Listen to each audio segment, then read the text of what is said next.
नमस्कार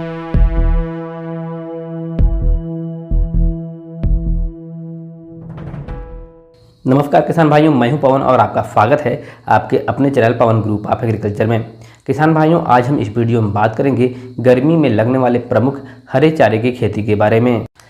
किसान भाइयों, भारत एक कृषि प्रधान देश है जिसमें पशुपालन कृषि उत्पादन प्रक्रिया में सहभागी है। हमारा देश दुग्ध उत्पादन में प्रथम स्थान पर है।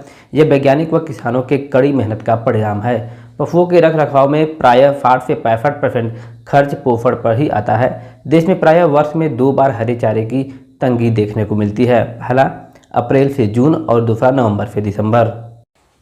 बहुत से किसान भाइयों को ये सवाल होता है कि हम गर्मी में कौन सा हरा चारा लगाएं। तो किसान भाइयों, गर्मी में आप मक्का, ज्वार, बाजरा, लोबिया, ग्वार वैज्ञानिक विधि से उगाकर कम लागत में अधिक दूध की पैदावार ले सकते हैं। किसान भाई, एक दलहनी और एक गैर दलहनी वाली हरे चारे का मिश्रण करके अपने खेत में लगाएं। इस प्रकार के हरे चारे को पशुओं को खिलाने से पशुओं को कार्बोहाइड्रेट के साथ साथ प्रोटीन की भी आपूर्ति होती है। किसान भाइयों, गर्मी में आप मक्का लगा सकते हैं। ये देखिए, ये मक्का है, इसको आप लगा सकते हैं। और फिर उसके बाद आप ये देख सकते हैं, ये बाजरा है। बाजरा भी आप गर्मी के महीने में लगा सकते हैं। इसके अलावा आप ये ज्वार है, आप ज्वार लगा सकते हैं।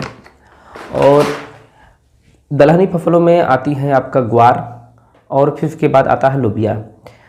आप गैर दलहनी और दलहनी फसलें दोनों मिश्रित करके लगाएं, जिससे कि हमारे पशुओं को कार्बोहाइड्रेट के साथ साथ प्रोटीन की भी मात्रा मिले।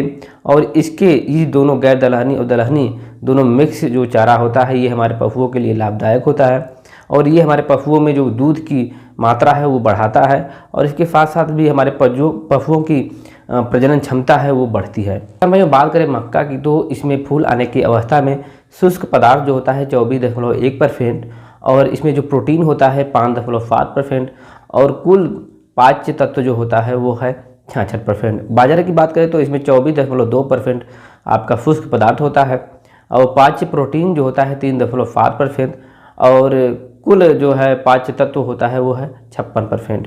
अब बात करें लोबिया की, तो किसान भाइयों 14.5% इसमें शुष्क पदार्थ होता है, 12% आपका प्रोटीन होता है और 59% कुल पाच्य पदार्थ होता है। अब बात करें किसान भाइयों ग्वार की, तो इसमें 17.5% शुष्क पदार्थ होता है, 9.4% पाच्य प्रोटीन होता है और कुल पाच्य तत्व 57% होता है। किसान भाइयों, अब बात करते हैं भूमि और भूमि की तैयारी की, तो किसान भाइयों इसके लिए उचित जल निकास वाली दोमट से लेकर रेतीली परंतु समतल भूमि अच्छी रहती है। एक जुताई मिट्टी पलटने वाले हल से या कल्टीवेटर से करने के बाद पाटा लगाकर भूमि को समतल कर देना चाहिए। किसान भाइयों, बात करते हैं बीज बोने का समय एवं विधि की, तो किसान भाइयों चारे की फसलें मुख्यतः लाइन में फीड ड्रिल से करनी चाहिए। छोटे आकार के बीज जैसे बाजरा आदि की बुआई छिटकाव विधि से भी कर सकते हैं। किसान भाइयों, इन चारा फसलों की बुआई मार्च से लेकर जुलाई तक कर सकते हैं।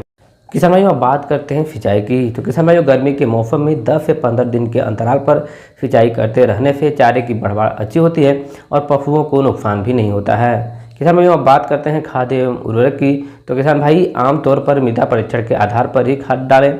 250 से 300 कुंटल प्रति हेक्टेयर अच्छी फड़ी हुई गोबर की खाद जुताई के समय मिट्टी में मिला देना चाहिए। अब बात करते हैं कटाई की, तो किसान भाइयों एक कटाने वाली हरे चारे की कटाई 55 से 60 दिन बाद करें।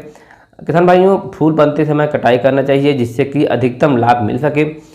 कई कटान वाली जो फसलें होती हैं जैसे ज्वार की पहली कटाई 35 से 40 दिन बाद तथा बाद की कटाइयाँ 20 से 22 दिन के अंतराल पर करना चाहिए। किसान भाइयों, कई काट वाली जो हरे चारे की फसल होती है उसे ज़मीन से 5 से 7 सेंटीमीटर ऊपर से कटाई करनी चाहिए। गैर दलहनी वाली मक्का, ज्वार व दलहनी वाली लोबिया, ग्वार का हरा चारा मिलाकर खिलाने से पशु का दुग्ध उत्पादन गर्मी के मौसम में कम नहीं होता है, साथ ही पशु के प्रजनन क्षमता में भी सुधार होता है। किसान भाइयों, इस तरह आप किसान भाई कम खर्च करके अधिक आमदनी कमा सकते हैं।